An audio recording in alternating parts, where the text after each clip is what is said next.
Olá pessoal, nós vamos falar hoje então sobre o sistema esquelético. O sistema esquelético, ele é responsável aí pelo arcabouço do nosso corpo.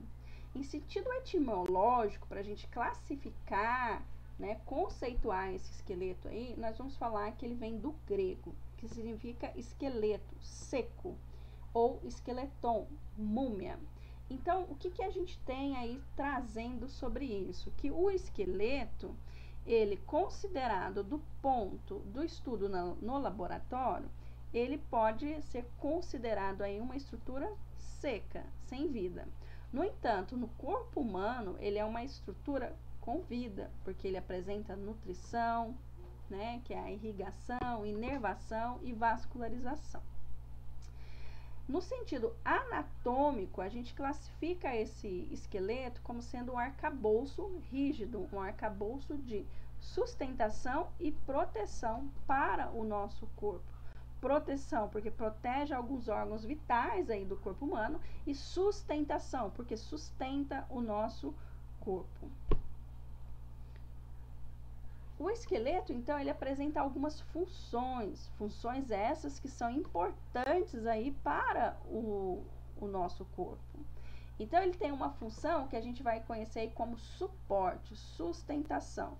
Esse esqueleto, ele sustenta todo o peso do corpo, que vai da calota craniana até os pés. Então, esse peso sustentado por vísceras aí, sustentando as vísceras e protegendo-as, vai gerando um peso que vai sendo distribuído ao longo desse corpo humano. Ele serve como proteção. Então, tem regiões como cavidade torácica, calota craniana, a região do cíngulo pélvico, dos ossos do quadril aqui, que tem a presença de alguns órgãos que são vitais, importantes para o nosso corpo. Conformação do corpo. Então, o formato do nosso corpo é feito aí também pelo esqueleto. Então, tem esqueletos, pessoas que têm uma conformação óssea mais fina, outros uma conformação óssea mais robusta. Tudo isso é em relação, a esse aparelho ósseo.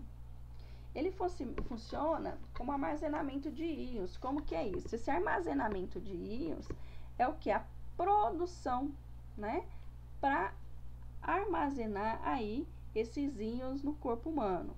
Movimento de alavanca, juntamente com o aparelho articular, o sistema articular e o sistema muscular, ele vai ter alavancas ósseas, alavancas de movimentação. Embora o esqueleto seja classificado como parte passiva do aparelho locomotor. Então, a parte ativa do aparelho locomotor é formada pelo sistema muscular. Já a parte passiva é formada pelo esqueleto, o sistema esquelético e o sistema articular. Síntese de vitamina D, esses ossos produzem isso, e a hemopoiese, que é a produção das células sanguíneas. O osso, então, ele vem lá do grego osteon, osso, mais logos, que é o estudo. Então, osteologia, em seu significado aí, significa o estudo dos ossos. Primeiro ponto que a gente tem que chegar é que o osso, ele é um tecido vivo. Geralmente associamos o osso a um tecido morto. Então, quando fala osso, você já liga aquilo assim que é uma estrutura seca. Ela é uma estrutura seca se a gente for estudar lá no laboratório. Mas já na pessoa viva, ele é um tecido vivo, é um tecido dinâmico, que cresce, ele vai crescer até a idade adulta. Por volta aí dos 21 anos, esse tecido está em grande crescimento. Após a idade adulta, ele vai sofrer aí remodelamento ósseo, que pode ser por algumas, fraturas, ou alguns outros estímulos. Então, ele sofre esse remodelamento por fratura, patologias que estão associadas aí a esse osso. Os ossos vão apresentar funções mecânicas e funções fisiológicas. Mecânicas estão ligadas mais ao que? Suporte do corpo, Como que esse corpo suporta as vísceras, como que suporta as ações externas que estão contra ele, ações da gravidade. Ele vai agir como alavanca óssea, o que? Ele vai transferir força e movimento, mas isso é aliado junto ao aparelho muscular, o sistema muscular. Ele faz proteção, né, uma proteção mecânica, né, proteção para os órgãos internos. São por exemplo, na caixa torácica nós vamos encontrar órgãos intratorácicos. Esses órgãos intratorácicos são produzidos por um arcabouço ósseo. Esse arcabouço ósseo é quem? As costelas, a caixa torácica, que vai ser formada aí pelo externo, costelas e coluna vertebral, as vértebras. Já as funções fisiológicas dos ossos estão relacionadas à formação de células sanguíneas e o armazenamento de cálcio. Então, formar as células sanguíneas por meio da medula óssea vermelha, trazendo aí a hemopoiese, e o armazenar o cálcio por meio da homeostase mineral. O osso, ele sofre constantes adaptações. Essas adaptações, elas estão relacionadas ao crescimento, ao modelamento, ao remodelamento e ao reparo ósseo. O crescimento, né, esse osso ele vai crescer até por volta dos 20, 21 anos de idade, enquanto ocorrer a presença de cartilagem epifisária. Cessado esse crescimento de cartilagem epifisária, o osso para de crescer. Então, quando ele para de crescer já na idade adulta, esse osso ele só vai ter modelamento. Ele só vai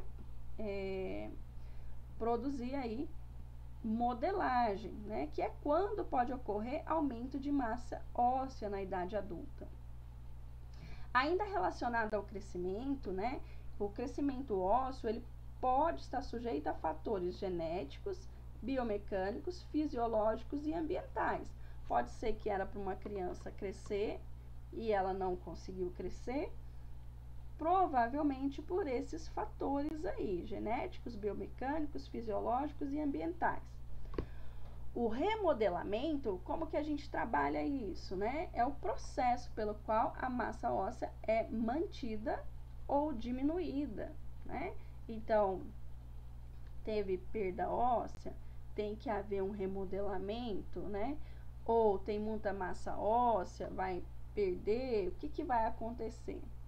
O reparo ósseo já é quando ocorre uma lesão, né, uma fratura no osso. Então, esse osso ele vai ter que se reparar para voltar aí a ser o osso em perfeito estado de funcionamento.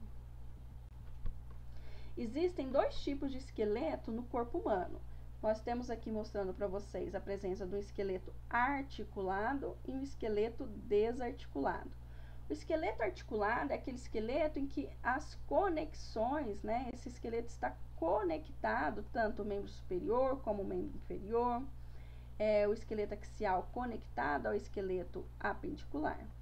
Já o esqueleto desarticulado é aquele esqueleto em que foi separado todos os ossos, está tudo separadinho ali. Então, aqui mostrando para vocês todas as vértebras separadas dos discos, todas as costelas separadas daqui do externo e das cartilagens, os membros superiores e inferiores desarticulados, separados.